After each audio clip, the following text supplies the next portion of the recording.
So, Chrissy, did you know that there's a specific genetic nutritional deficiency that makes someone allergic to sunlight? They get burned very easily by the sun. They prefer to be awake at night. They have an intolerance for garlic.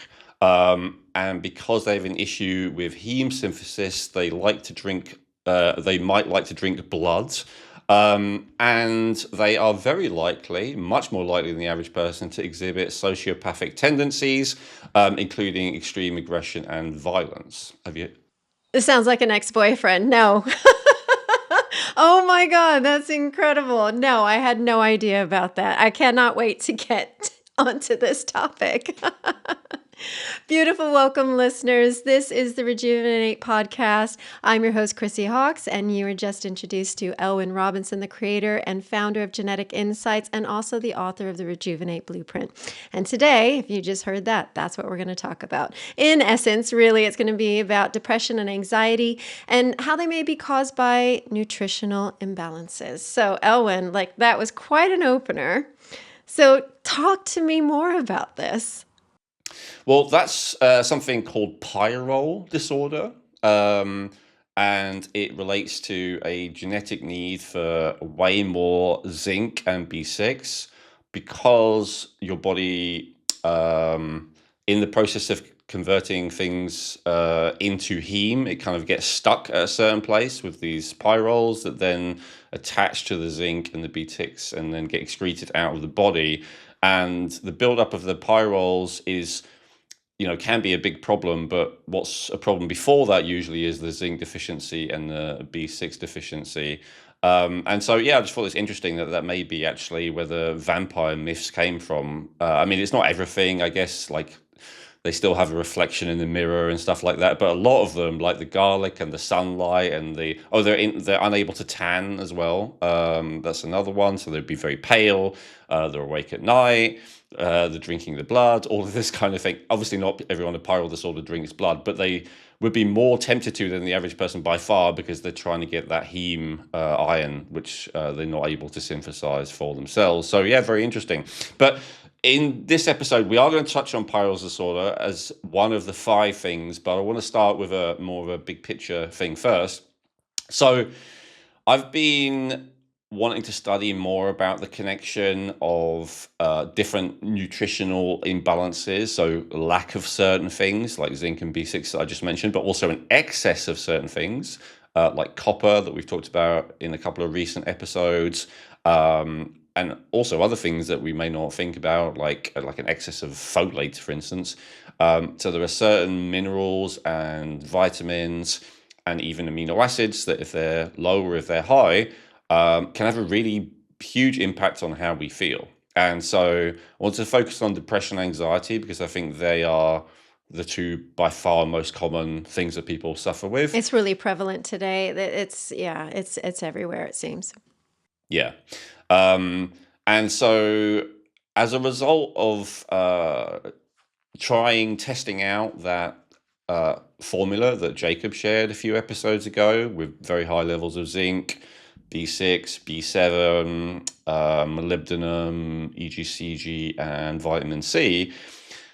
I'm one of those people, I talked about this recently with a doctor who, like a colleague as opposed to as a patient. And I was saying how I prefer to just try things and see what happens and then research them. Whereas I think a lot of people, they do the research first and then, maybe they'll try it afterwards. And I think that's one of the reasons I have been able to make rapid progress in learning a lot of stuff is because a lot of stuff just doesn't work. It doesn't do anything. And so if you spend ages researching about something, then you try it, then you're like, oh, it's another thing that doesn't work. Like it really slows your progress. Like it doesn't really do anything. Unfortunately, a lot of the things in the alternative health supplement world, they don't really do anything, right? The vast majority of supplements that people take, I think, don't have any positive or negative effect. They just have no effect whatsoever. And so, Or it's and also with things like that, it's also hard to tell if it is working. It's not going to have this major effect of going, oh, I feel so much better. Sometimes it may. I'm not discounting that. But, when you are taking it, it's just like, okay, is it, isn't it? It must, maybe it is.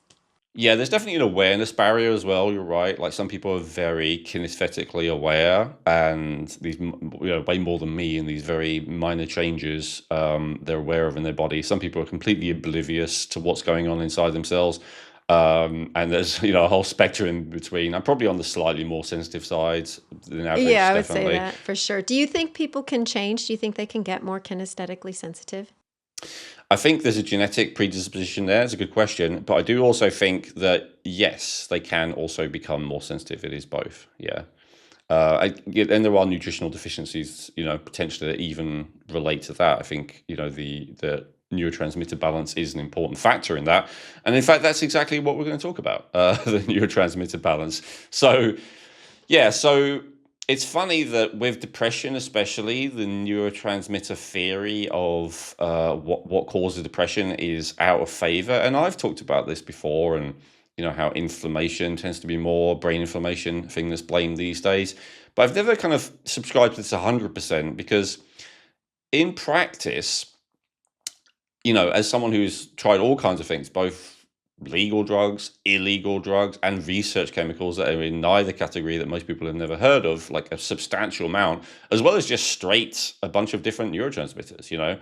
I've tried straight adrenaline, straight noradrenaline, straight L-DOPA, which is direct precursor of dopamine, 5-HTP, which is a direct precursor of serotonin, glycine, aspartic acid, glutamate. I mean, on and on and on. Like, there's a lot of them that you could take. Some of them have more effect than others. Like GABA doesn't really do very much, even in liposomal form, in my experience. But anyway, I've tried a lot of different things, and I think we all know, especially those of us who've dabbled in, I don't know, either pharmaceutical or illegal drugs, that when you have a certain cocktail, it's impossible to feel certain ways and it's impossible not to feel other ways. And so, for instance, with depression, I've never felt that it was fundamentally a serotonin thing. I've always felt it was more a dopamine thing, a lack of dopamine, because my experience tells me, and not just for myself, but with anyone else, if you get your dopamine really high, it's impossible to be depressed.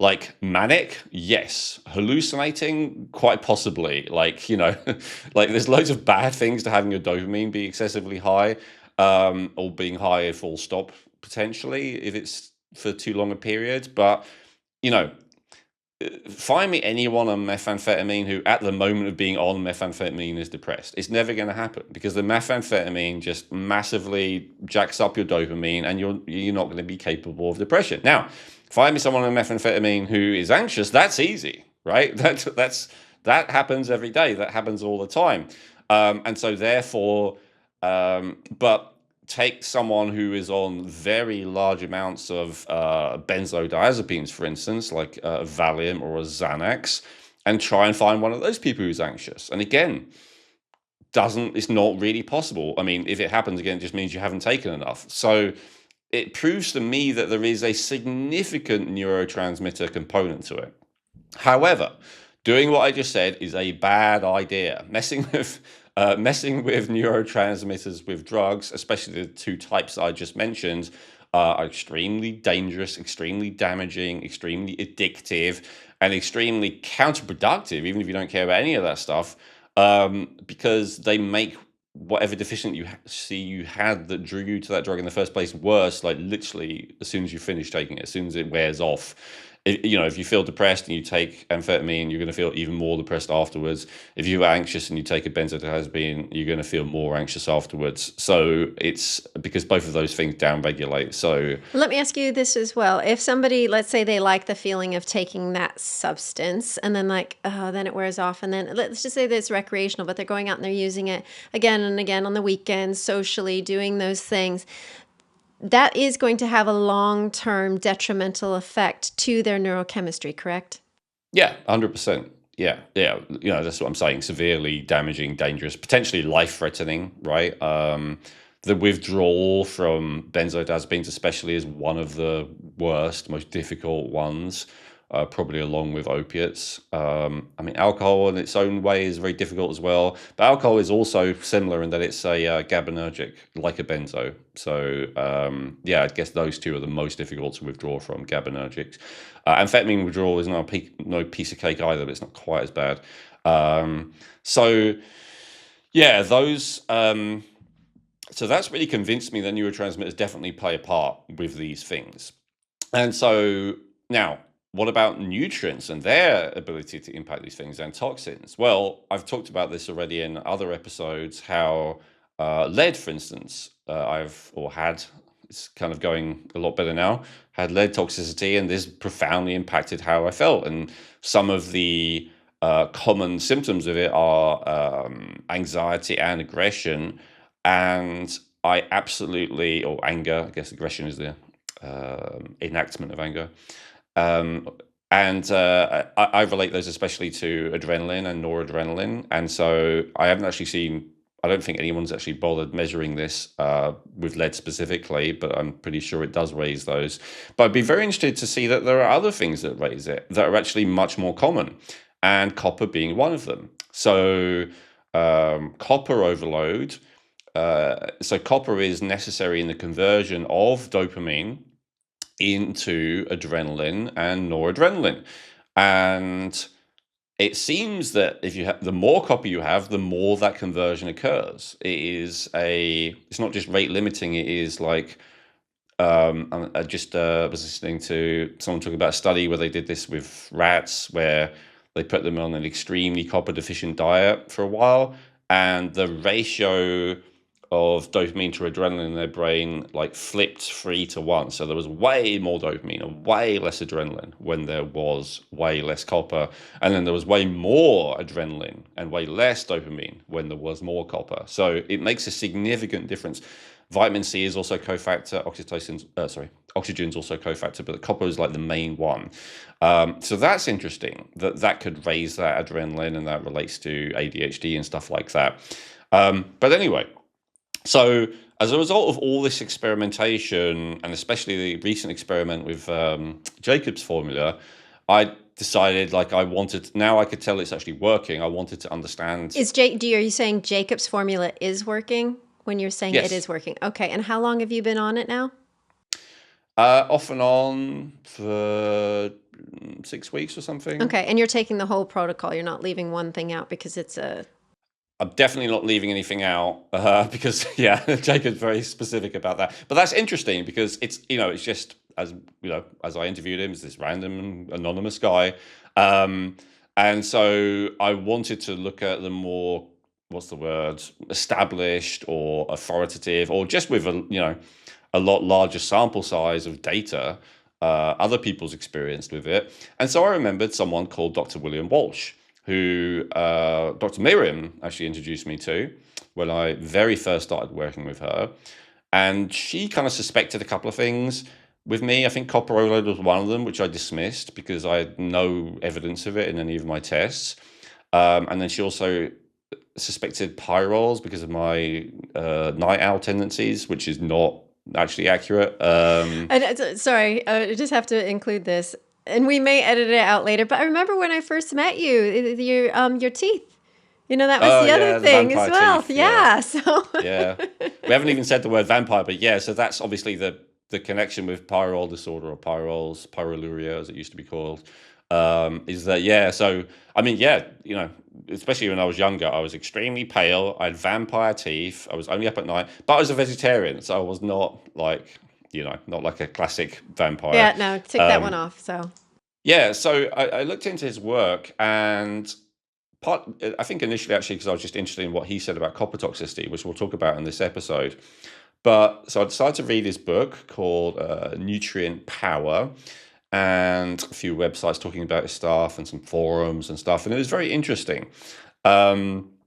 So one of the things I like is he has a very large sample size of people that he's worked with. It's not just him. He's got his Walsh Institute, and he claims to have trained over 1,000 doctors. Dr. Miriam is one of them. She's officially certified in his system. So that's another reason that you might want to check out Dr. Miriam if you're interested in this stuff I'm going to share with you today. I actually have reached out to him for an interview. So we may do an interview with him where he talks about his work in general. But in this episode, I wanted to talk about his approach to depression and anxiety specifically, because I think it's so helpful and so important, and I didn't want to wait. And also because I want to give my own commentary on it, because I don't 100% agree with all of it. So in terms of depression, here's what he said. He said, after 20 years of work with him and all these other doctors and research students and all the rest of it working underneath him, he got a database of 2,800 depressed people and 300,000 test results, chemical analysis of blood and urine. So that's quite a decent amount. There are all kinds of studies that make all kinds of conclusions based on, studying a few hundred people. So now, obviously, this is not a double-blind placebo-controlled study, and there's like a sample bias here and all the rest of it. But still, I think his conclusions are very interesting. It's at least perhaps representative of the population of people who go to see doctors because they have depression and anxiety, because that's exactly what happened, if not of the general public. So anyway, here's what he said. Out of the people who have depression, 38% the primary cause was undermethylation. 20% the problem was folate deficiency, which he actually describes as overmethylation. 17% were copper overload. 15% were pyrrole disorder. That was the one that was most surprising to me because I've already looked up pyrroles before. It's a very interesting thing to look up. As I said, it's probably the origin of the vampire myth. But they kind of were treating it generally as if it's like so rare and unusual. Whereas actually what Dr. Walsh has found is that's not really the case at all. It's actually fairly common. Maybe not the extreme like emergency room version of it, but it's ruining your life and then you just take zinc and B6 in very high dosages and within a short period of time you feel amazingly better. So by that definition of if you have it or not. And then he puts about 5% of it down to toxic exposures. That's lead, mercury, cadmium, aluminum, all of that kind of stuff.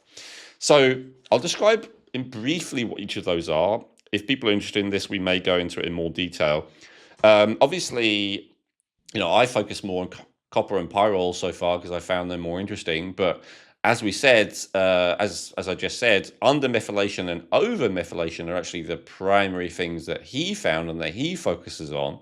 So I just want to talk about those very briefly first. And actually want to talk about, other things they relate to. So very interestingly, so he hasn't just worked with depression and anxiety. He's actually worked with a bunch of different things.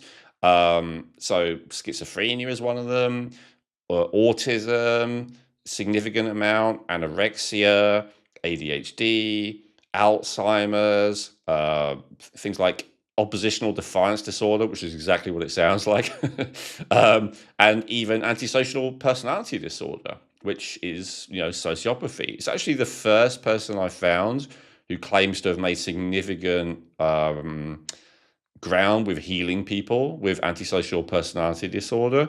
Now, of course, the problem with trying to fix anyone with antisocial personality disorders, they don't want to be fixed. They already think they're superior. But I can see if they have a bunch of other symptoms and then you get them on nutrients and the antisocial personality disorder goes away, that's possible. We also know, I've talked about it before, that an extreme excess of copper overload also creates antisocial personality disorder, otherwise known as sociopathy. So again, let's say, you had been in hospital with liver failure because you've got copper overload. If they then detoxify the copper out of you, then not only will you no longer have liver overload, you also won't be a sociopath anymore. So there are certainly known occasions where that is possible. So it's very interesting to hear that there's a bunch of other stuff as well. But I just want to say about the undermethylation. So he said, again, sample size of usually many thousands of people. He's found it in 98% of people with autism spectrum disorder. 98%. And so this is potentially the connection as well with other various toxins that are causing autism. I will speak a bit more carefully because this is YouTube based. But of course, most people who have exposure to those toxins are not turned autistic. So could that be the thing? Could be the issue be that they're undermethylators and that's why they're more severely impacted. I think he makes a very good case for it. Actually, says 95% of people with antisocial personality disorder are undermethylators. 95%. That is an extremely, again, high correlation, right? Schizoaffective disorder, which can relate to OCD as well, and catatonia and a bunch of other stuff. 90% of people are undermethylated. 85% of people with oppositional defiance disorder, and 82% of people with anorexia. So there are a bunch of different mental health things where where this undermethylation makes a really big difference. And depression, even though it's the number one thing, majority thing that you identified for depression, there's a bunch of things that make it actually even more likely. So undermethylation, methylation means a lot of different things. In this one, I'm going to give his take on what it means, because his focus is specifically on these neurotransmitters. So for him, undermethylation means reduced serotonin and dopamine primarily, and overmethylation means increased serotonin and dopamine.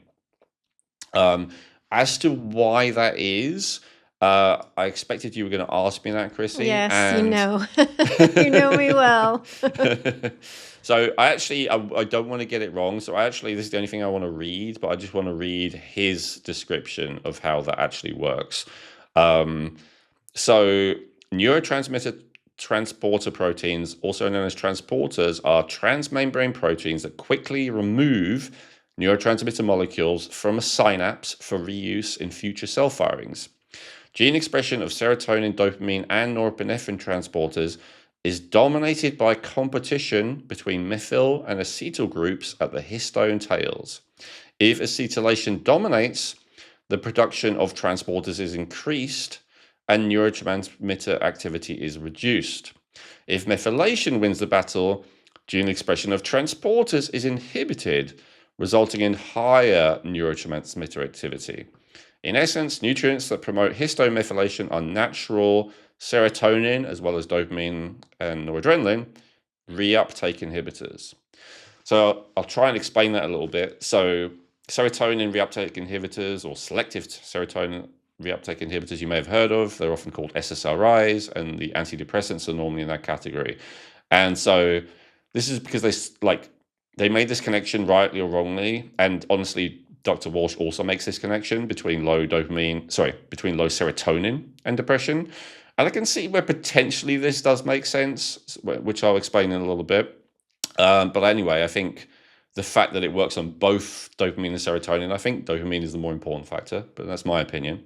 But anyway, what he's saying is when someone overmethylates, then the things that clear away these neurotransmitters works worse. And so then the neurotransmitters are higher. If the person is undermethylating, then the thing that helps the neurotransmitters clear away works better. Now, this is the exact opposite of what I've said about like COMT, for instance, and stuff like that, because COMT is talking about like the production and conversion of neurotransmitters. This is talking about the clearing away of neurotransmitters. So they're two different mechanisms. I hope that makes sense, Chrissy. So that's what I'm saying, like he's talking about something different. Genetic Insights provides cutting-edge, affordable DNA testing, giving you access to over 500 health reports that can help you in 3 key ways. They may be able to resolve your existing health challenges even when nothing else has worked. Using simple lifestyle changes, their reports can help you reduce your risk of developing future health challenges that you may be genetically predisposed to. And they can help you feel more confident in your health by showing you where you are genetically strong. Unlike most other genetic health testing companies, Genetic Insights tests over 83 million different variations in your genes, guaranteeing 99.7% accuracy across all of their DNA reports. They cover almost every aspect of health, including digestive issues, cardiovascular health, weight loss, hormonal and blood sugar balance, as well as nutrient needs, allergies and intolerances, and so much more. Using their system is quick and easy, and reading the reports is simple. If you've done an Ancestry DNA test, you can simply download your raw DNA data, upload it to the Genetic Insights platform, and within a few hours you will have access to genetic reports which give you a risk score for each specific issue and scientifically validated recommendations based on your individual genetic profile. Everything in your reports are based on scientific studies, and there are citation links throughout every report. If you are serious about optimizing your health and wellness and feeling great, then getting access to your Genetic Insights reports may be the most important health investment you will ever make. In the reports, not only will you gain insights into how to overcome existing health challenges and avoid future issues, you'll also discover which types of dietary, lifestyle, and even supplement protocols are best for your unique genetics. To get your unique genetic health reports, go to geneticinsights.co and use code Rejuvenate to get 20% off today. That's geneticinsights.co using coupon code Rejuvenate to get 20% off today.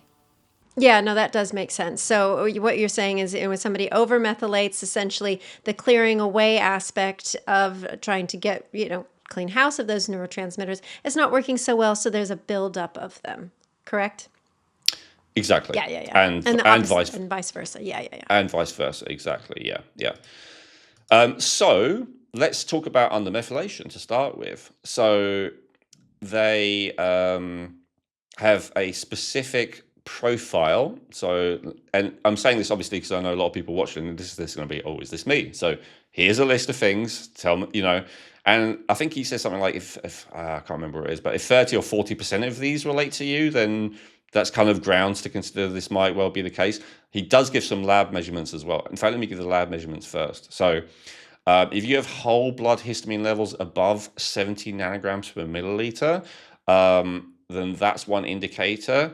But if you have low SAMI to SAH ratio, then that's another one. Both of those are not particularly easy to get. The histamine, I don't know, maybe in your country it's different, but in the UK, this is something like a £200, $300 test. It's not particularly easy. So actually the SAMI to SAH is probably more easily available in something called a methylation panel, which any functional medicine practitioner is able to order for you. Probably about the same price as just the histamine, but you actually get loads of information with it. So if what I'm about to read out with all the symptoms like screams yes, then this is something that you may want to consider springing for a test for. So common symptoms and traits. First of all, this one's obviously controversial to some of our viewers, if you have a good response to SSRIs. So one of the things that he says is, so obviously we've talked about how SSRIs often are really problematic.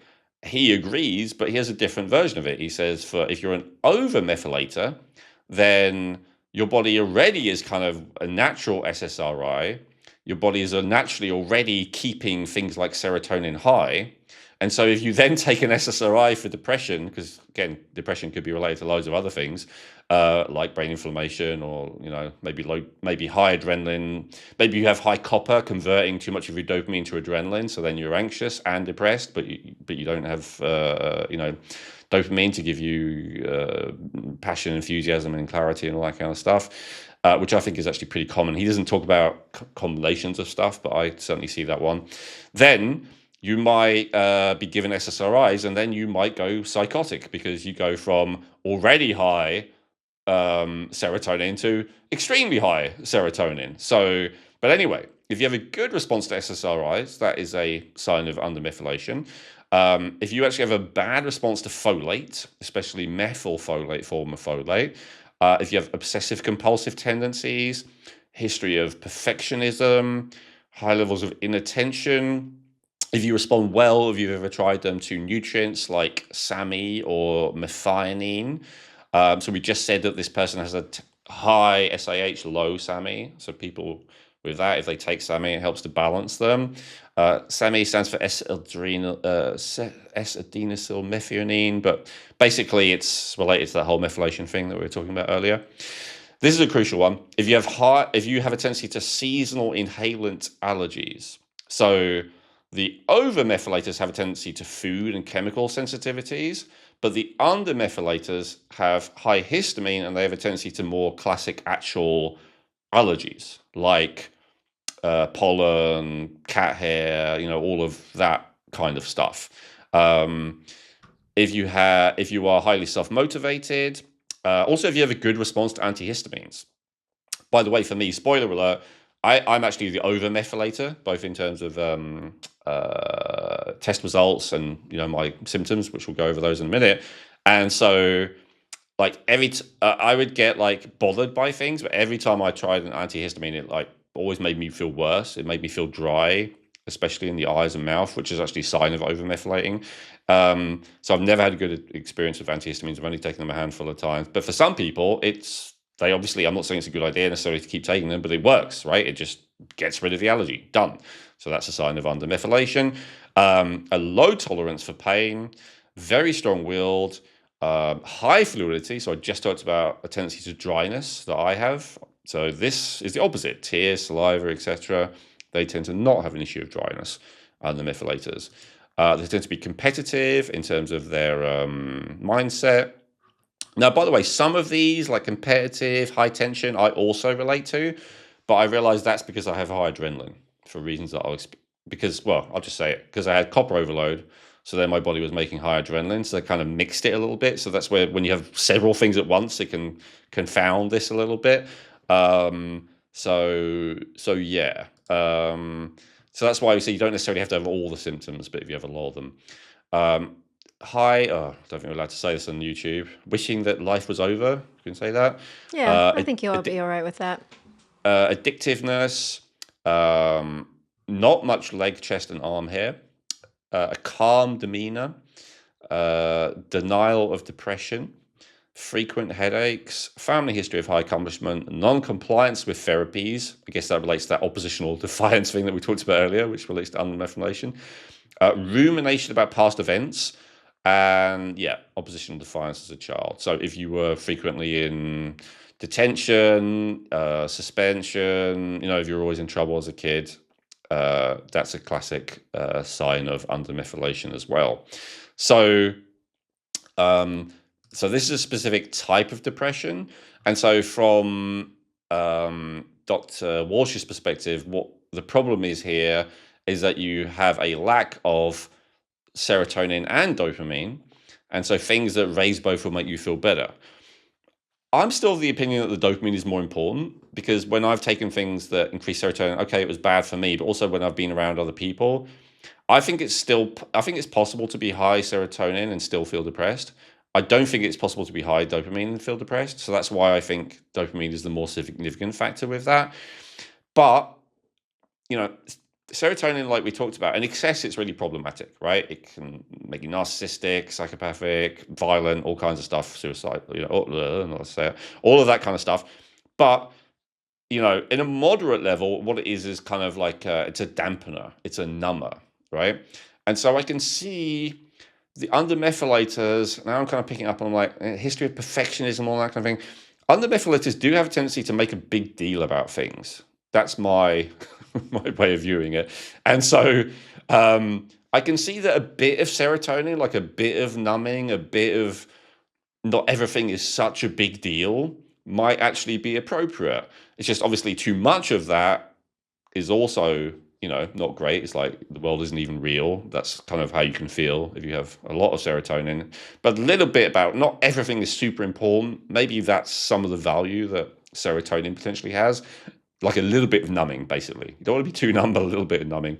And I think, I personally think that the dopamine is more crucial. Anyway, so he talks about folate, choline, DMAE, which is usually sold as a neurotropic, a brain booster, and pantothenic acid, which is vitamin B5, are all things that help to prevent the breakdown of serotonin and dopamine, and so all are recommended.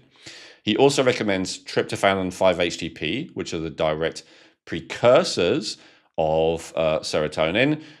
I would obviously be careful about those, but you might want to try moderate amounts of those if you're sure that you are an undermethylator. And why would you be careful about those? Because I'm more concerned about it being high than I am concerned about dopamine being high. Based on all the things I just said can go wrong if it is too high. But yeah, if you need it, you need it. So precursors, also the precursors for dopamine. Again, I would focus more on those. So that's tyrosine and L-phenylalanine. And then vitamin B6 is very crucial for the process of turning both of those amino acids I just said, both tryptophan and tyrosine, into their respective neurotransmitters. And so, B6 is important for that. And then he also recommends the antioxidants, lastly, to help because those people tend to, basically he said, most people who are depressed have some degree of oxidative damage.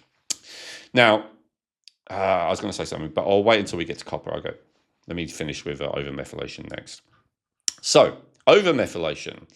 Blood test results for overmethylation. So he talks about if you have whole blood histamine below 40 nanograms per milliliter. So this basically undermethylation, high dopamine, undermethylation, high histamine, overmethylation, low histamine.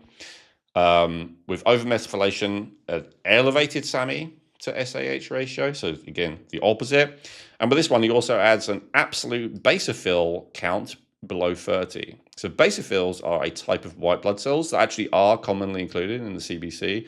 So this is probably the cheapest thing that you can actually test easily. And funnily enough, when I check my Medichecks, you can see with the episode that's probably out by now, you'll see my basophils were 0.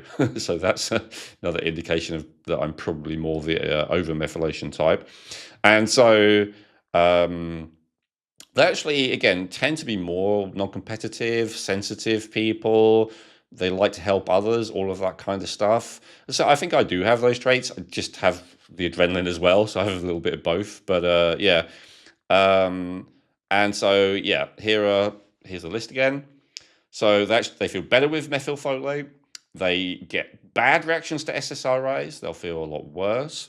They tend to have food and chemical sensitivities as opposed to seasonal allergy inhalant type sensitivities. So it's more what they're eating, not what they're breathing in.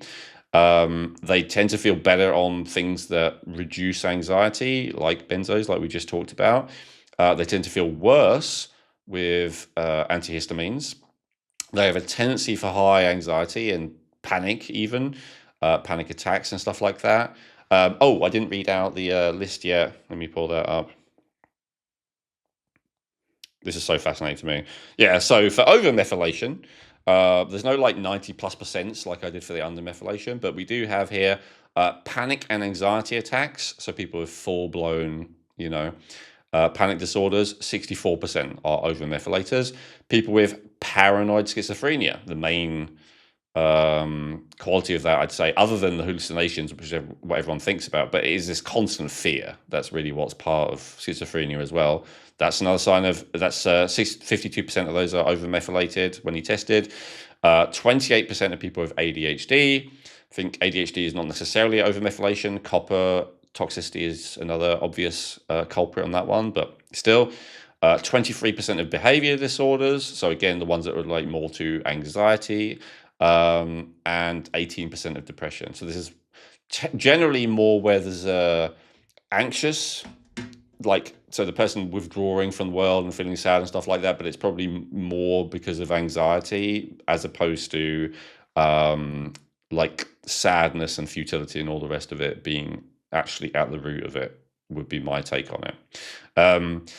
Sleep disorder. So obviously that high adrenaline makes it difficult to get to sleep, to stay asleep. Dry eyes and mouth. This relates to the histamine thing, as I was talking about earlier. They tend to be more sensitive and artistic. Tend to be more aware of what's going on in the body. So actually going, on what you just said there, Chrissy, the overmethylators will tend to be more aware of the impact of things on them than the undermethylators. I would guess that that's because of dopamine. So dopamine is like, the awareness molecule, I guess, would be a way, not the only one, but a primary one. And then adrenaline is also an awareness molecule. So when both of those are raised, I think people are very aware of what's going on around them. That hypervigilance thing, to use a psychology term, but they're also hypervigilant for symptoms in their own body. And so they're quite aware of what supplements and drugs and foods and everything are doing to them. Hyperactivity, often with adrenaline especially, there's a kind of not just a mental, but there's a physical restlessness. Again, not always the case, but especially if the adrenaline's high. Let's say if you also have copper overload, that'll definitely be very likely. A high pain threshold is interesting. I definitely had that where I wouldn't even notice like I'd burn myself or cut myself or something like that. So that's an interesting one. Upper body, head, and neck pain. Obviously, there are plenty of reasons why a person could have that, but and a lot of people have it, but they're especially common with the overmethylators. Estrogen intolerance. That's also, there's a bit of overlap between overmethylators and copper overload, and that's one of the many overlaps. They both tend to have estrogen intolerance. So estrogen is much more likely to create anxiety in them, and they'll feel better when they lower their estrogen. And yeah, copper intolerance as well. Why copper intolerance? Because, as I explained earlier, the copper will create more of a conversion of dopamine to adrenaline. So if your dopamine's already high and your serotonin is already high, and then you introduce more copper, then you're going to turn more copper to adrenaline, which is going to make you feel even worse. Worse, more panic, less ability to sleep, et cetera, et cetera. So they'll often have an issue with copper as well. And so, because these two types are opposite types, unsurprisingly, everything that's recommended for the undermethylators is not recommended for the overmethylators. So, B12 and folate are the top things that he recommends, especially the methylfolate form of folate. Also, zinc, B6, both forms of B6 he's a fan of, pyroxidine and P5P. Now, with that one, he especially focuses on those, zinc and B6, for completely different reasons. With Pyrroles disorder, you kind of basically cure someone by giving them really high zinc and B6. Really? Yeah, because it's basically, you can't stop the genetic. Well, I'll get into that fully in a minute, Okay. but remind me. Yeah. But back to this overmethylated type, again, the main thing is anxiety and panic and adrenaline and all the rest. So what do they need? They need GABA to calm them down. That's one of the things they need, right? They need GABA Yeah. to counteract all that stimulation. And so zinc and the B6 are cofactors to turn glutamate, which is the primary excitatory neurotransmitter in the body, into GABA, which is the primary inhibitory or calming neurotransmitter in the body. So that's one of the reasons why Pyrrole people are, much more likely to have, be sociopathic, be violent crime, all the rest of it. They are just so low in the thing that would ever calm them down in the face of stress. But this is true for the overmethylators as well, to some significant degree. So zinc and B6 very important. Niacin is another one. Manganese. And I think those are the main ones. And he also, I think we covered almost everything. He also recommends to avoid inositol if you are an overmethylator, but to use it if you are a undermethylator. And so inositol, I think we've talked about it a little bit, but I see a lot of people recommending inositol these days. What is inositol, for clarification?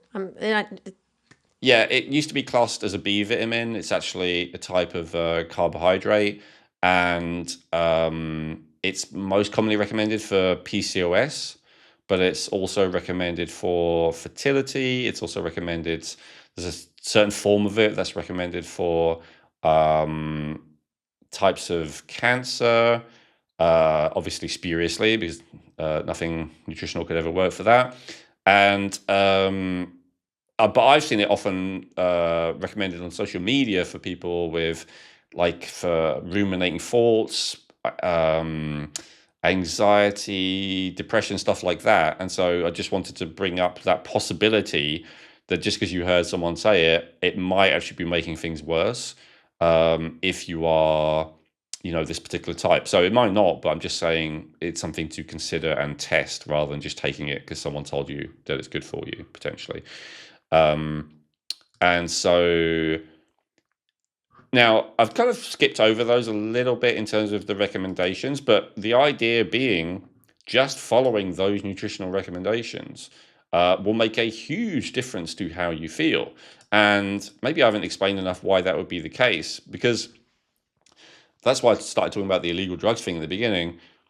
If you really ramp up a certain neurotransmitter, it will have a massive impact on how you feel.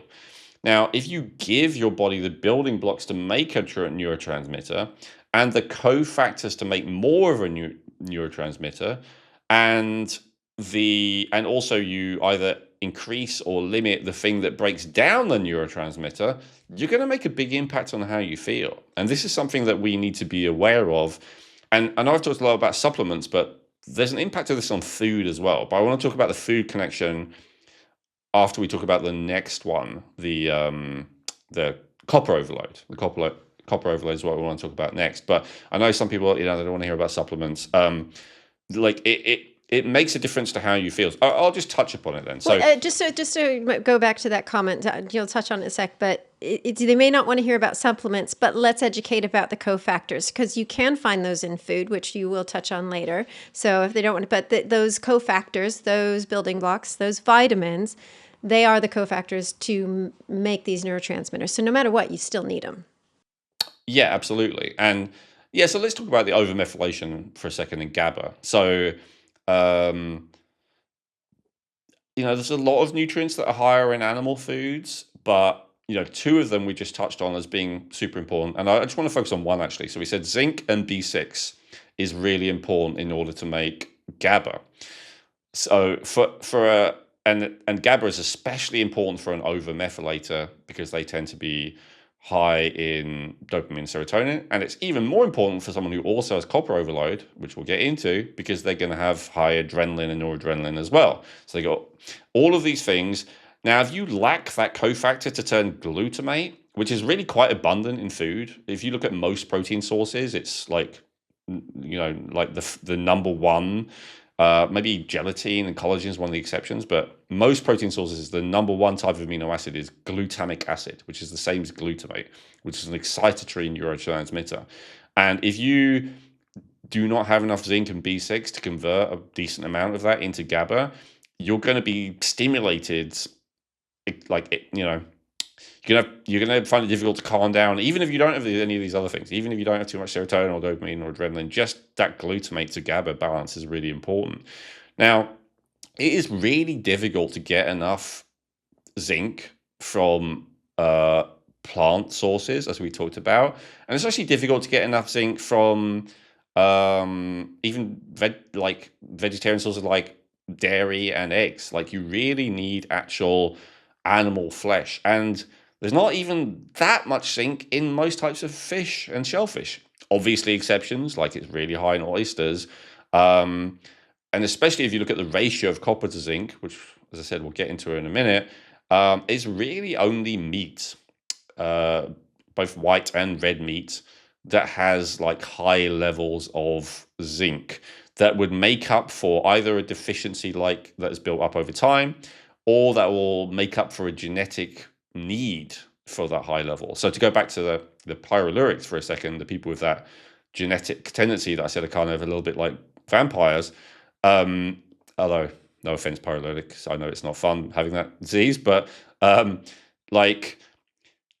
if you had pyrrole disorder and then you were gonna make yourself a vegetarian because you wanted to like not kill innocent animals, you might well end up, in prison for a violent crime because of how imbalancing it is for you to not have the zinc that you need. Well, that's an extreme example of a relatively rare, although Dr. Walsh argues it's not that rare, genetic condition. But just for everyone, you need enough zinc. It's funny. He actually says that so I've given a lot of stats. People are probably going to have to go back and re-listen to this to take it all in. This is definitely a re-listen episode. But I'll throw one more in for you. He actually says the most common nutritional imbalance of all that he comes across all the mental health issues is zinc deficiency. Really? That's the number one thing. And so I was thinking even of and again, I'm sorry, stroke vegetarians, stroke vegans listening to this. Remember, I was a vegetarian for the first 35 years of my life. I gave it a good go. But anyway, and I supplemented zinc, honestly, some of the time. Not enough, but I did.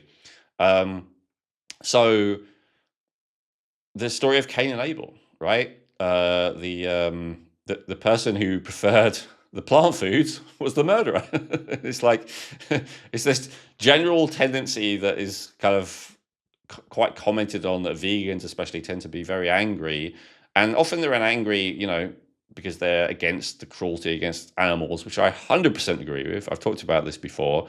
Everything dies and everything is consumed, even if it's only by fire or bacteria. But not everything is imprisoned and not everything is tortured. And those are fundamentally morally wrong. So I do not think we should imprison, and I do not think we should torture animals. But as I said, everything does die and everything is consumed by something. And so if it is done the right way, it just seems to be a fact of life. Now, you can supplement, back to the supplement thing. So can you be a vegan or vegetarian and be healthy? Yes, you just have to take a bunch of supplements. And we've done an episode on that. I'm not sure it will be out when this one comes out, but it will be very soon if it's not already. And that, be on top of those supplements if you want to be vegan for ethical reasons. I support you, the spirit of what you're doing it, but, be aware of that.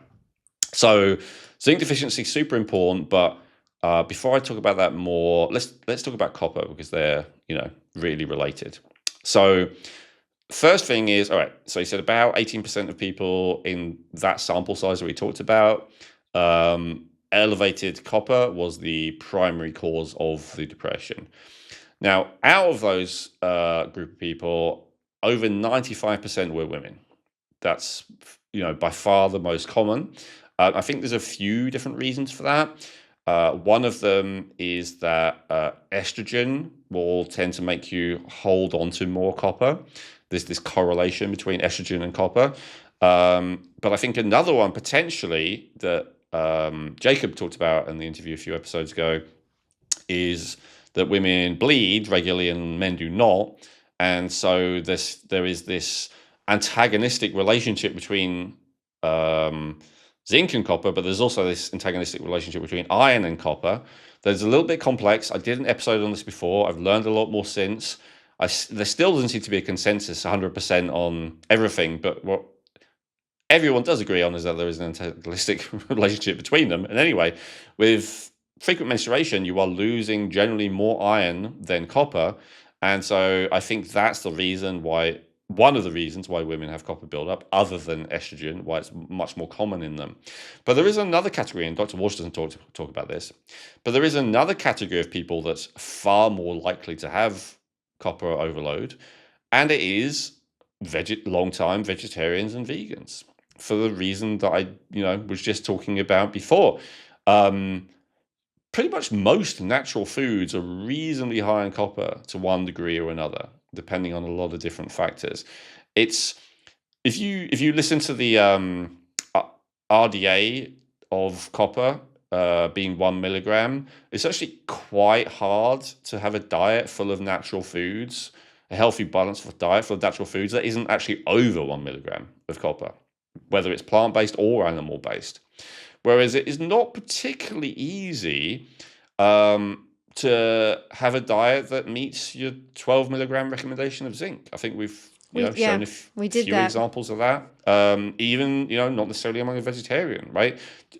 Even among people who most of their protein comes from fish, chicken, and eggs, it's still hard to get enough zinc. There is high zinc in a couple of plant foods. I can hear maybe one or two viewers screaming, but they tend to be foods that are not easy to digest and not easy to extract the nutrients out. Like pumpkin seeds, would be one of them. And there's I can't remember, a couple of other nuts and seeds that are fairly high in zinc. But nuts and seeds are pretty hard to digest for most people. They also come with a ton of calories. So zinc per calorie with nuts and seeds is not very high, even if it's fairly high per weight. So it's tricky. So some of the copper overload symptoms that he focuses on are, and again, as I said, there's some overlap with the overmethylation here because of the adrenaline thing. So hyperactivity, academic underachievement. So initially, I didn't think this was me because I did quite well at school, but I was like, but wait a minute, I dropped out of school when I was like 16, even though people told me I could do really well and, whatever. So I'm not quite sure what that is, but I believe it's related less necessarily to intelligence. So lead does lower intelligence. Lead lowers IQ. There's a definite correlation. Fluoride, as is being recently admitted, lowers IQ. Copper doesn't.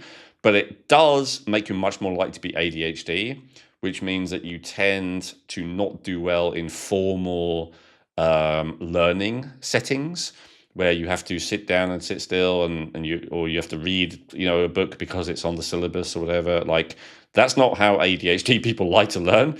They like to learn because they're actually interested, not because it's part of some curriculum. So I think that's the reason for academic underachievement, not necessarily lack of intelligence, but a lack of ability to focus on what you're told to focus on, which is a classic sign of ADHD, and a kind of restlessness and all the rest of it. Now, this one's very specific: skin sensitivities to metals and rough fabrics. Absolutely relate to that one. These days I wear a 24 karat gold chain, but like any kind of cheap metal, nickel, almost every type of jewelry has always got some cheap crap added to it. Those always used to bother me, and I would always throw them away. And actually, for a man, I quite like the way that they look and stuff like that, but I'd always just get rid of them because I'm don't like it. And ditto with clothes, like you've seen me, Chrissy, like I always wear the most comfortable materials possible, irrespective of how they look, how old they are, how stained they are, whatever it might be. I don't know. It's very important to me to have comfortable fabric. So if you can relate to that, apparently that's a copper symptom. Estrogen intolerance, we talked about that already. Emotional meltdowns. So, Jacob talked about this a bit and he related it to femininity. I guess it's like stereotypical femininity, but it's, let's say, an opposite of stoicity. The stoic idea of no matter what I feel, I'll be deadpan on the outside and not show any emotion, all the rest of it. That's not the high copper type. We, and I'll include myself among them, tend to be expressive and tend to have emotional ups and downs. And that is a high copper symptom. And honestly, I think that's probably based primarily on the adrenaline again. When you're adrenaline, things do seem like a life or death thing when perhaps they aren't. Ringing in the ears is not something I've had, but that's another copper one. Sensitivity to food dyes and other food additives. I've definitely had sensitivity to foods I've talked about, but not based on allergy or intolerance. That's something I've talked about in many interviews with other people, where I got to the point eventually where there was almost no food I could eat without having some kind of reaction. And then I do this really extensive food allergy and intolerance panels, and I don't have any allergies and intolerances. And I'm like, what the hell?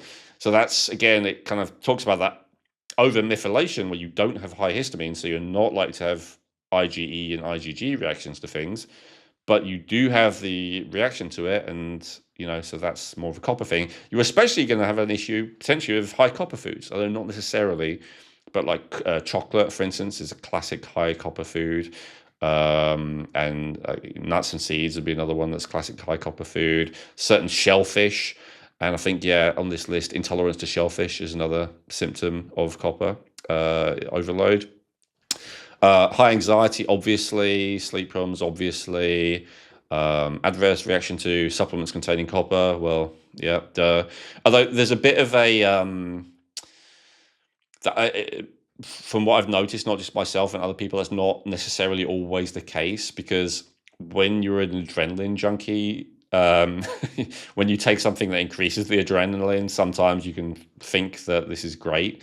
So I wouldn't say it's always the case, but I think that Jacob's theory is probably more likely that the people who tend to feel better with copper supplements is the ones who actually have excess iron, which is not something that Dr. Walsh talks about because it's not so impactful on mental health, but it is still very impactful on physical health. So I think people with excess iron feel better when they supplement with copper or eat high copper foods because it brings it back into balance. So I think that's the more likely reason someone likes taking copper supplements, but I think it is possible that there's an adrenaline junkie reason as well.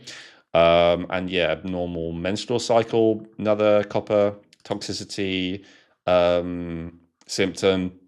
So with copper, what matters most is actually the level of free copper.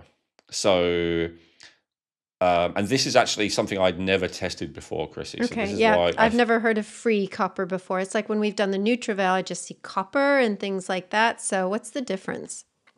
Yeah, so this is also often referred to as unbound copper.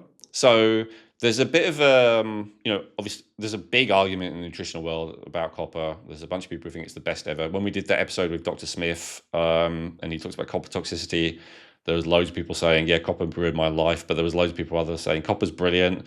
I think one person said after watching this episode, I took 5 milligrams of copper or something like that. It's like, so some people have very specific opinions about it, whether it's good or bad or whatever. But so I researched this separately for like a different school of thought that we might do a different episode on. But it seems with copper, there's kind of three potential problems. There's copper deficiency, which does exist. There's copper overload, which we're talking about now, and which Dr. Walsh focused on more. It seems to be certainly more impactful with mental health. But then there's also high unbound copper. And so a person can potentially, my understanding is, have symptoms of both high copper and low copper at the same time, annoyingly. So copper is, essential for a bunch of different processes. One of the most key ones being energy production, the actual conversion, I think, of acetyl-CoA into the next step.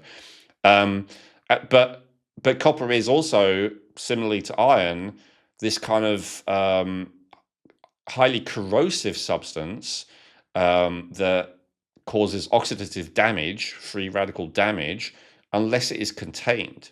So your body uses many, but primarily a couple of different transporters or carriers to move that copper around and make sure it does what it's supposed to without misbehaving, kind of like having a dog on a leash or something like that. The primary one is called ceruloplasmin, and then there's also another one called metallothionein. I believe that's how you pronounce it. Metallothionein is, I think we've talked about it before, like what your body uses to deal with a lot of different potentially toxic metals, and zinc is a crucial component to it. Whereas ceruloplasmin is much more specific to copper. And so you can test your ceruloplasmin as well. And this is something that I did recently. Because as I told Dr. Smith in my interview a while ago, my copper has always been low end of the reference range. But I tested the ceruloplasmin, and so there's a kind of formula that you do when you get your results back. I've had one client who helpfully his test results just said free copper, but generally it's not there. You have to do the calculation yourself. And so basically, free or unbound copper, you want that level to be low, because when it is free or unbound, it is A, not performing the function you want it to, and B, performing all kinds of functions you don't want it to do. That would be the simplified way of putting it. And so unbound copper, you want to have ideally about 5 to 10%, at least below 20%. And mine was 33. One of my clients is even 45%. I'm like, that explains quite a lot. So the higher it is, basically the worse it is.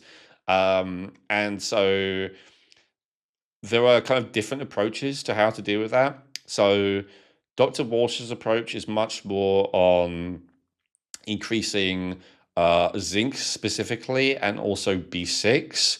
And I think Dr. Miriam talked about adding L-serine as well, which is a specific amino acid, although I actually haven't found Dr. Walsh give an extensive explanation on that one yet. But I believe it's one of the amino acids that ceruloplasmin is built out of, so that may be all it is. But the zinc and the B6 anyway are the primary cofactors, and the zinc is the number one primary cofactor, both for the metallothionein and also for the ceruloplasmin. And so it seems when a person has this high level of copper in relation to zinc, or just high level of free or unbound copper, the more that the person then takes zinc, the more that the body is then able to get this free copper under control, stop it doing damage, start it doing actually what it's supposed to do. So zinc and B6, again, really being primary.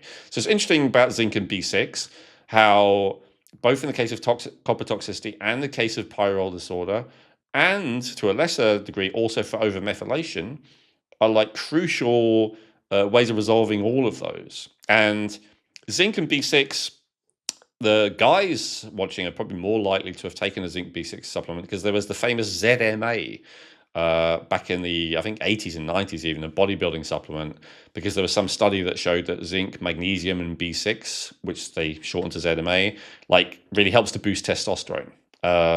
So, uh, you know, that's interesting, and maybe that's another reason why women tend to have more likely to have copper overload, because they aren't taking loads of ZMA supplements. Unlikely, but who knows? So interesting that they are integral parts of Jacob's formula as well, which I've been taking for a while, which is why I keep mentioning it, just because that's the version I'm doing.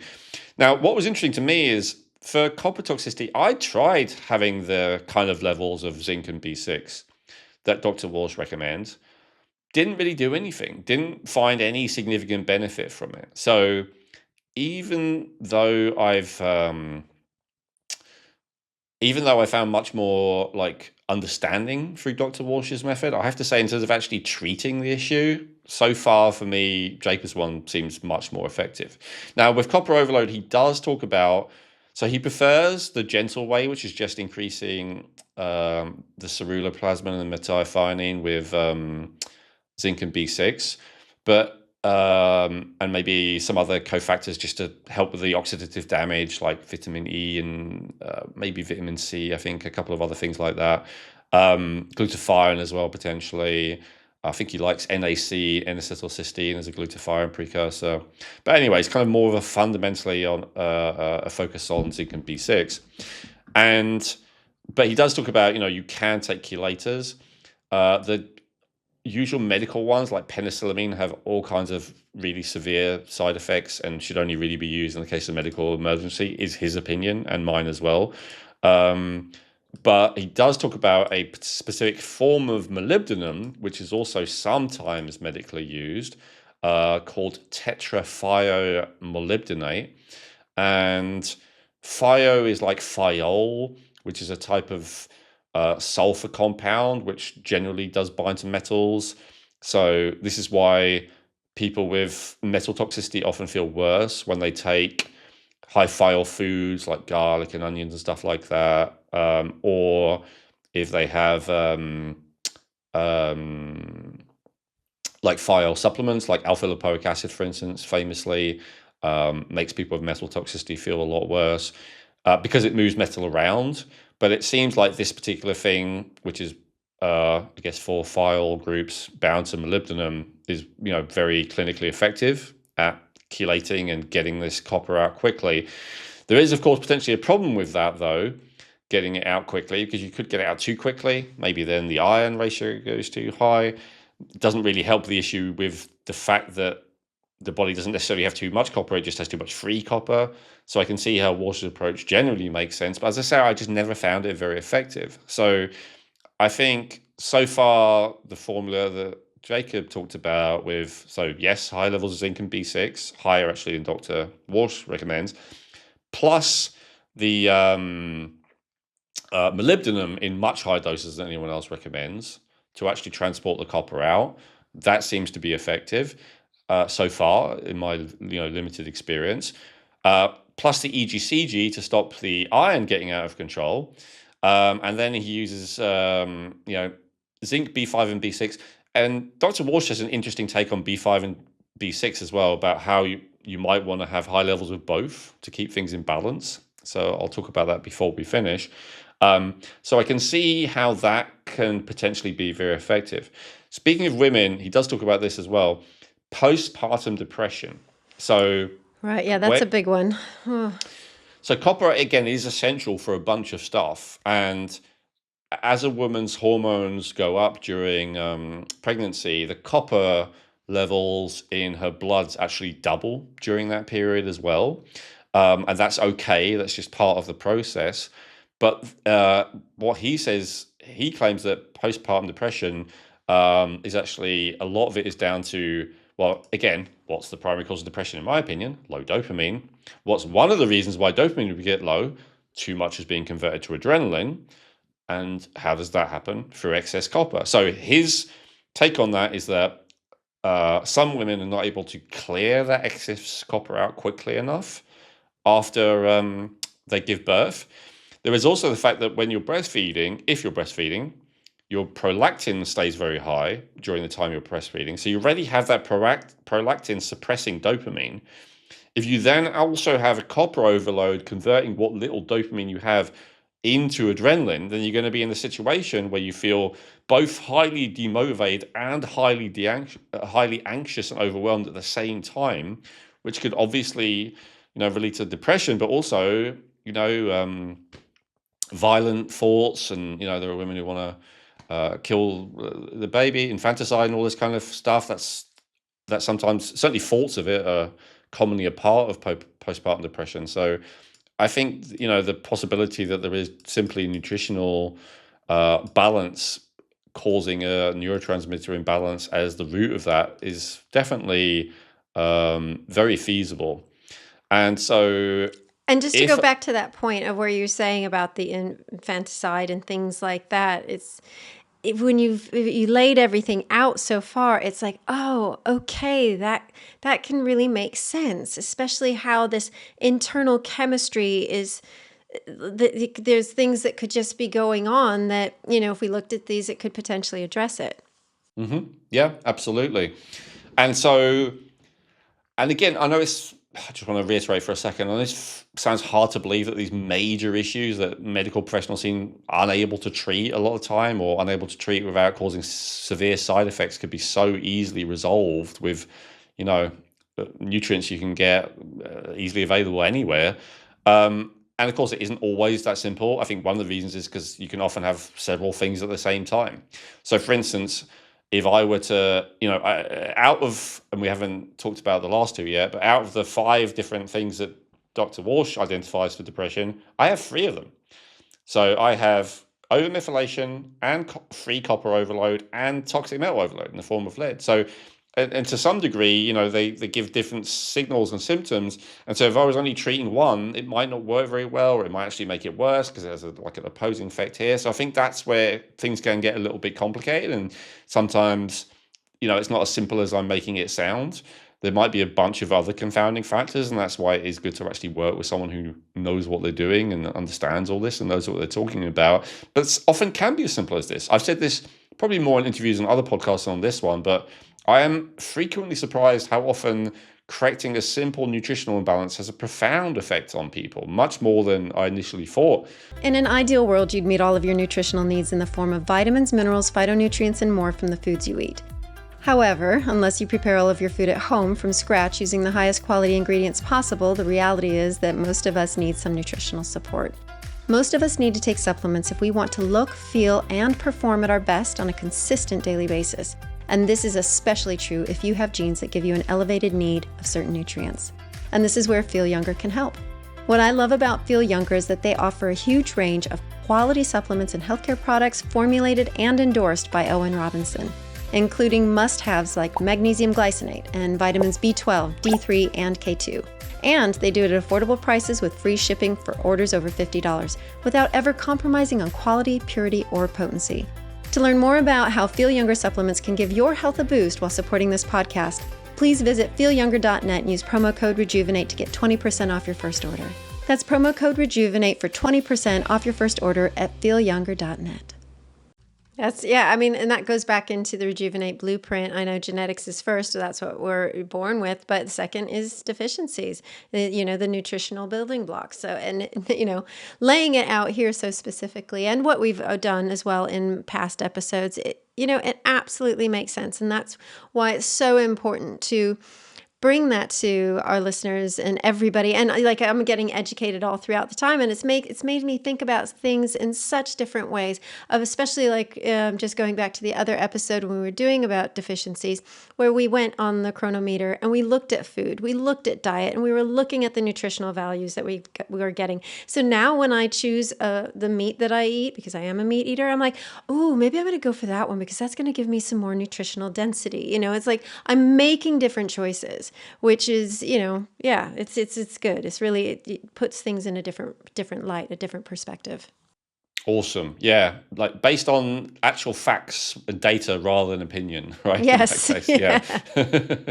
So let's talk about pyroluria briefly. I've already talked about it quite a lot, but I kind of talked about some bits, but just in case there's someone watching with this issue, because You know, Dr. Walsh talks about it. Of all the things, like he says, that the thing that takes the absolute longest to treat is lead toxicity. Great. But the thing that's absolutely the easiest to treat is pyroluria, or sorry, I keep calling it that because it used to be called that, pyrrole disorder. Um, and literally, you can start feeling better within a few days, and you can be, largely better within a couple of weeks if you just take very high doses of zinc and B6. But of course, taking very high doses of zinc and B6 is not a good idea if you don't need it. So you need to make sure that you actually, do need it. I suppose a compromise, if you can't afford testing or whatever, would be to, but you do relate to a lot of what I'm about to read, would be to just start with moderate doses that are normally available. See if you feel at least a bit better, and if you do, you could consider taking the risk. So yeah, so as I said, this is the vampire disease. So common traits: severe mood swings, inability to cope with stress, rages. So sociopaths, like that kind of impulse control stuff. Absence of dream recall is another interesting one because that requires B6. A tendency for sunburn, inability to tan. So that's the sun phobia. Will tend to not be hungry in the morning, although to be honest, that's common in general of people running on adrenaline, which seems to be most people I meet. But it's especially pronounced in people with pyroluria. Also sensitivity to bright lights and bright noises in general. They tend to have fat, especially around their midsection. They tend to be, real issues with conformity of all kinds. So they tend to not do well in jobs where they're not, in charge. And even if they are in charge, they tend to not do well in, academic institutions or whatever. They tend to be fearful, but also pessimistic. They're known to isolate themselves. They often have kind of bipolar, going between extremes of emotions. So they have, because of a very strong deficiency of zinc and B6, they have low levels of serotonin, dopamine, and GABA, which basically, lack of GABA gives you anxiety, the lack of dopamine, and according to him, serotonin gives you depression. So they'll tend to have both. Because this is a bit more technical, but because the pyrroles basically, like in this chain of creating heme, it gets stuck somewhere.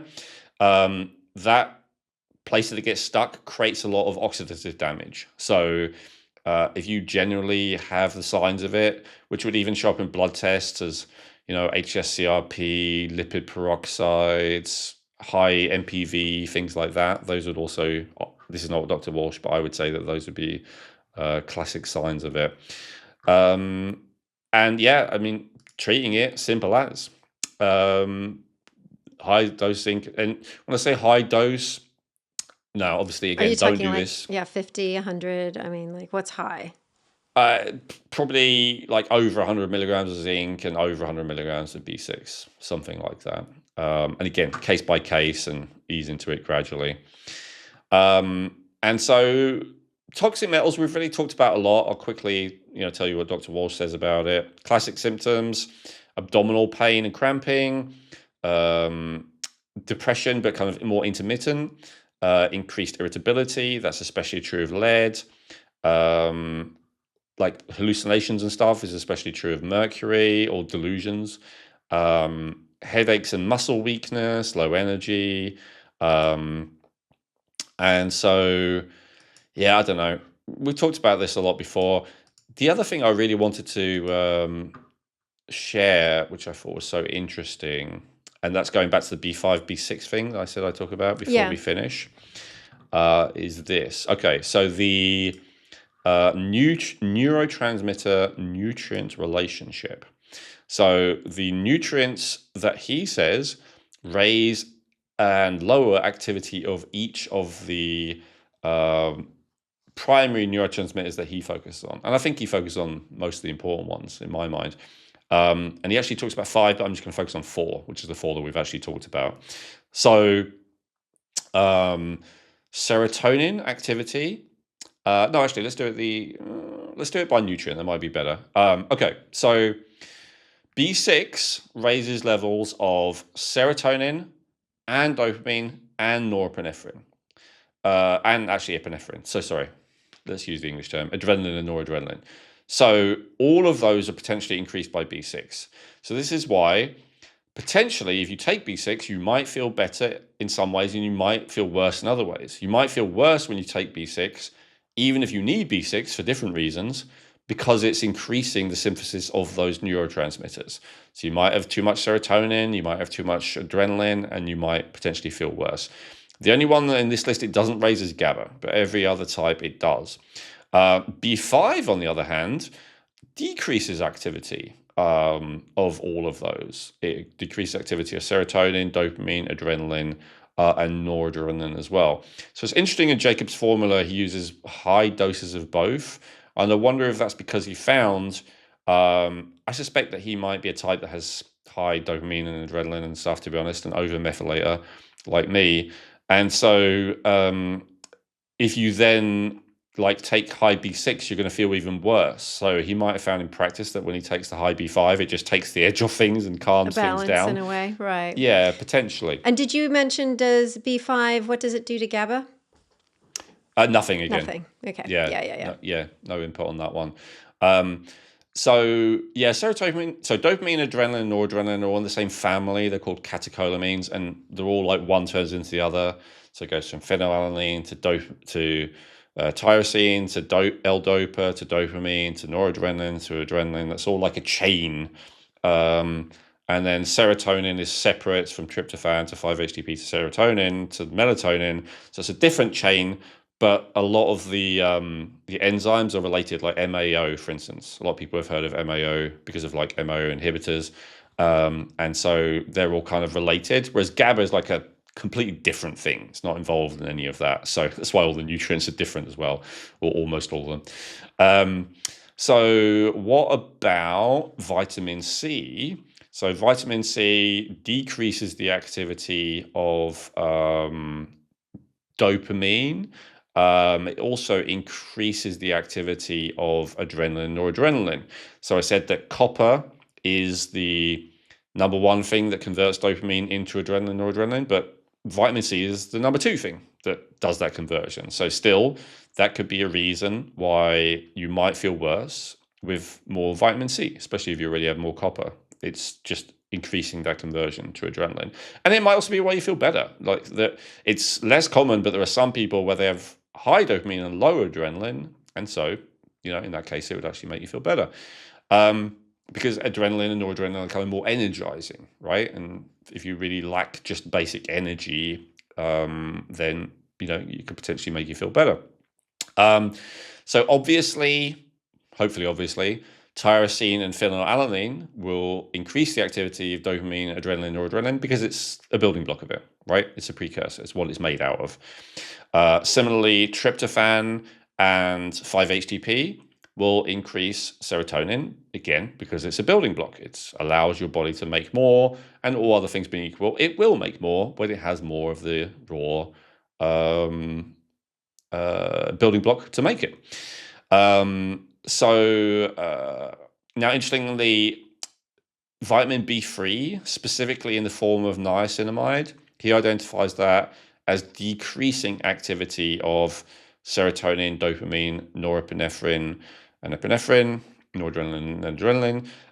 And it's for a similar reason as we just talked about with the folate and the B12. It's because it helps to increase the activity of the transporters that break down all of those neurotransmitters. It's the same thing. Vitamin B3 also helps to raise histamine. So not in the niacinamide form, but in the nicotinic acid form, the kind of flush niacin, as it's sometimes called. A lot of the time people take it, they go red. They have like an instant histamine reaction. Although some people debate whether it's actually histamine, but it certainly seems like it. And so Dr. Walsh says what's going on there is that it's helping your body to make more histamine, which is bad if you're an undermethylator, but potentially helpful if you're an overmethylator.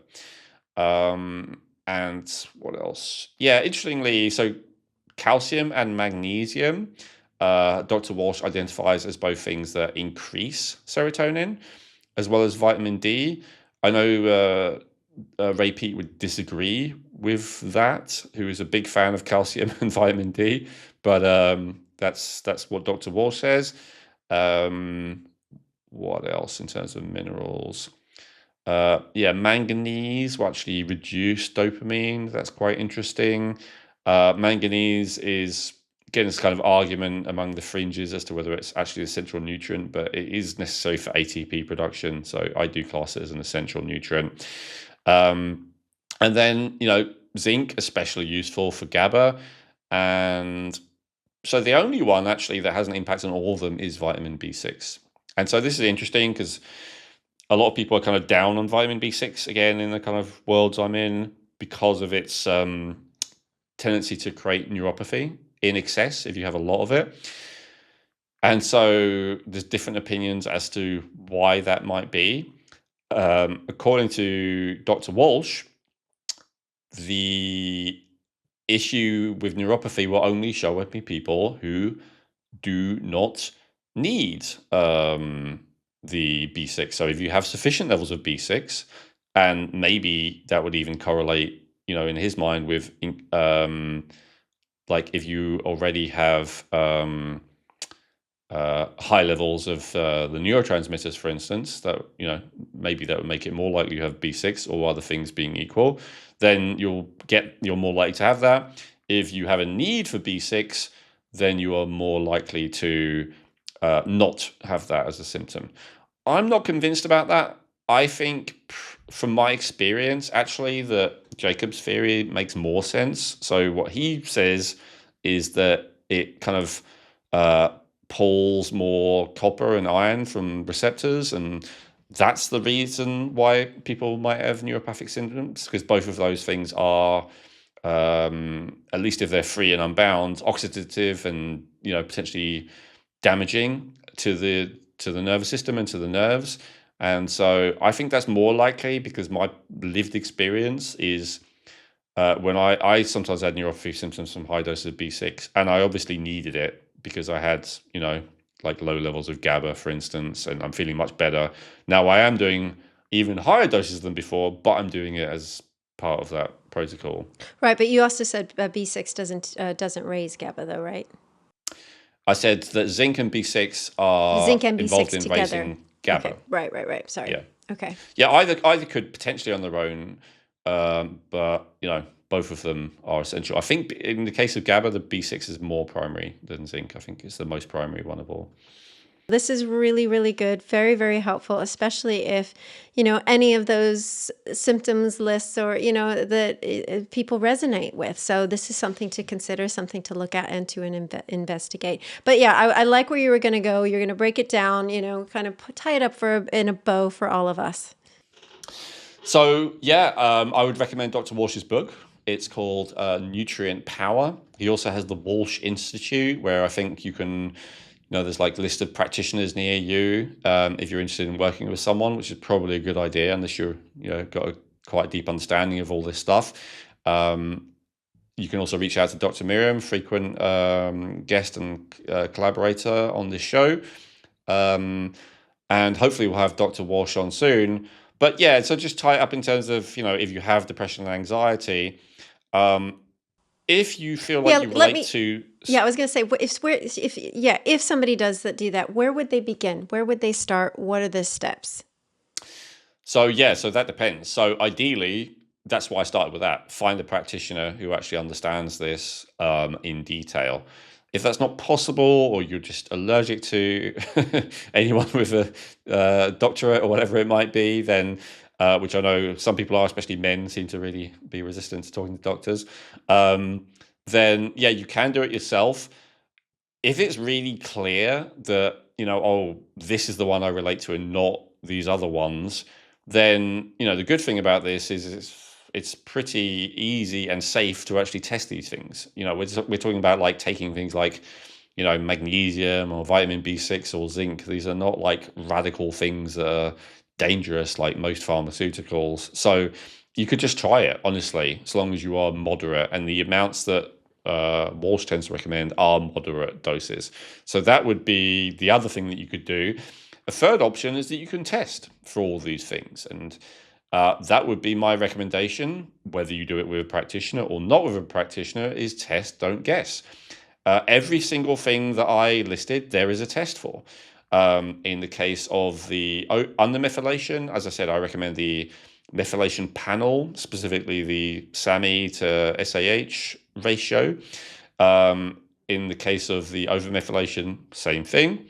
In case of copper overload, test for copper and ceruloplasmin to get that free copper level, and usually zinc as well. I actually found in the UK there's something called the Walsh panel, which is about £100, which is zinc, copper, ceruloplasmin, B12, folates, ferritin, and vitamin D, because those are all nutrients that he talks about. So that was reasonably good value. There may be something equivalent to that in your country for copper, especially that one. In the case of Pyrroles, the test is again about £100, $100. So these people are quite easily identified. Actually, you tend to have discolored urine. So if you regularly take zinc and B6 already, stop, unless obviously it's going to make you really spiral. But like stop for a few days if it's not noticeable. Then collect your urine and leave it out in the sunlight. And if after a few hours of exposure to UV light, Pyrrole people's urine turns like a mauve purple color. Right. That That's was originally interesting. known as mauve disease. Yeah, yet another thing that's kind of supernatural about these guys. And it's because they're, urinating out high levels of these pyrroles that just, have that response to UV light. There's nothing mystical about it, but it's kind of weird. And so, but again, so that's a home version of it, but not super reliable. Better to send it off to a lab. And then lastly, with toxic metals, I recommend testing that. And I recommend a blood test, ideally, because when we're talking about toxin like heavy metals impacting you, now, if it's kind of intermittent, you want to make sure to do the blood test when you have the symptoms. So let's say sometimes you're totally fine, sometimes you're in, the pit of despair or rage or whatever. Make sure it's during one of those times where your mood is the latter, when you're suffering, because heavy metals can go into the blood and then they kind of clear and then they're low and then they go into the blood again. So you want to catch it at the right time. But it's what's in the blood that really matters. And I guess actually it's really what's in the brain and nervous system really matters. But you're generally not going to do like a brain biopsy or a lumbar puncture or whatever. So in practice, blood is the best you're going to get. And I would recommend blood, not hair or urine. There's nothing wrong with hair or urine, and they're cheaper and more easy to do. So by all means, go and do it. But please don't think that just because you've got a negative result, like as in we can't find the heavy metals, that means that you don't have them, because that's exactly what happened to me. I had blood tests. I had urine tests. I had hair tests. None of them showed significant amount of any heavy metals. It was only when I tested in the blood that I actually found it. Now, you can make the argument, well, even if it's not in the blood, you might still have heavy metals in the tissues, Owen. True, but if you have it in the tissues, but negligible amounts in the blood, it's probably not impacting your quality of life like severely. It's still making your life worse, but it's not like severe. Now you can, if you really want to be sure, you can, before you do the blood test, as well as picking the right time, you can do things to antagonize the heavy metals from the tissues and pull them into the blood. So this is not for the sensitive people, but for the, I can't feel anything no matter what I do types. You can try taking things like alpha lipoic acid, for instance, which I mentioned before, like in high doses, maybe doing a sauna as well. And then, a few hours later, take your blood and then, see if you can find the metals in your blood. Although admittedly, if you're doing something like that, if you're actually trying to antagonize and move metals, urine testing might work anyway, because it's then often going to go out via the urine. So, so test for those things. And, out of everything, probably the Pyrroles, actually the test is the least effective and the treatment is the easiest. So you might not want to bother. But especially with that methylation, it might be tricky. You might say, oh, well, like I did, like I related to, I don't know, half of the undermethylation traits. So I thought, oh, that must be me. But I realized that wasn't me. It was copper toxicity that was making that. So it's not always as simple as that. So I'm so glad I actually had a real test to go, oh, it's this, And so I encourage you to do the same. I'm a big fan of testing, and then try it. And ideally, as I said, definitely do it being overseen by a practitioner. But to be honest, as this is just a bunch of harmless nutrients, you are harmless-ish. I guess I've just talked about how they could potentially be a problem, but compared to most interventions, they're pretty harmless. It is something you could do on your own, but it's always better to not do that. It's always better to have someone who has experience give you some feedback. Well said. So yeah, so if people are interested, you've given them those resources. They can go look at Dr. Walsh's website or the Walsh Institute. They can read his book, find a practitioner, or like you said, reach out to Dr. Miriam or something like that, and really start to take a look. So, Ellen, this has been very informative and definitely a lot of information. So I recommend a second listen when everybody has time, because there's lots of things to think about. Just going into that, how powerful zinc is. It's like, wow, incredible. So, and the difference that these nutrients can make on our mental health and how we navigate this world, whether it's going to be through anxiety and depression, or whether it's going to be through, oh, actually, I'm really enjoying my day. Because what I've seen you say as well about how these nutritional deficiencies can potentially have people in panic attacks and things like that. And others are looking at them going, just calm down, calm down. But there's just no way they can, because they don't have that underlying nutrient to support them. Absolutely. And I've got quite a high level of awareness, because I was very fearful when I was in teenage years, and I had no level of, self-reflection or whatever. But I had all these symptoms come up again a few years ago, and I had a very high level of self-reflection. And I'd say to my wife, like, I know that there's nothing really wrong, but I feel like I'm dying right now. It's like, so yeah, no matter how much therapy you've been through or meditation or whatever, like when these things have you in their grip, they have you in their grip. I mean, it's possible, people, I guess, maybe much more advanced and evolved than me might be able to stay completely calm while having, adrenaline coursing for their blood due to whatever, copper, mercury, whatever it might be. But, the vast majority of us, it's very difficult. And if you're not very, if you haven't worked on yourself very much, it's very easy to be whatever, right? Going into paranoid conspiracies about everyone's trying to get you, or lashing out at people and hurting people or whatever. It's very, very, it's very, very difficult to be rational and reasonable, or to be kind or loving, whatever it is that you think is most important, when you're in the grip of these things. And I've spoken a lot about working on the level of hormones, and I do agree with that as well. But as I said, I've been surprised at how impactful nutrients can be because of their impact on neurotransmitters. You combine those two together. You combine the, adapting neurotransmitters and hormones as well. Like if you start optimizing your testosterone and progesterone and that kind of stuff, wow, you can feel so much better.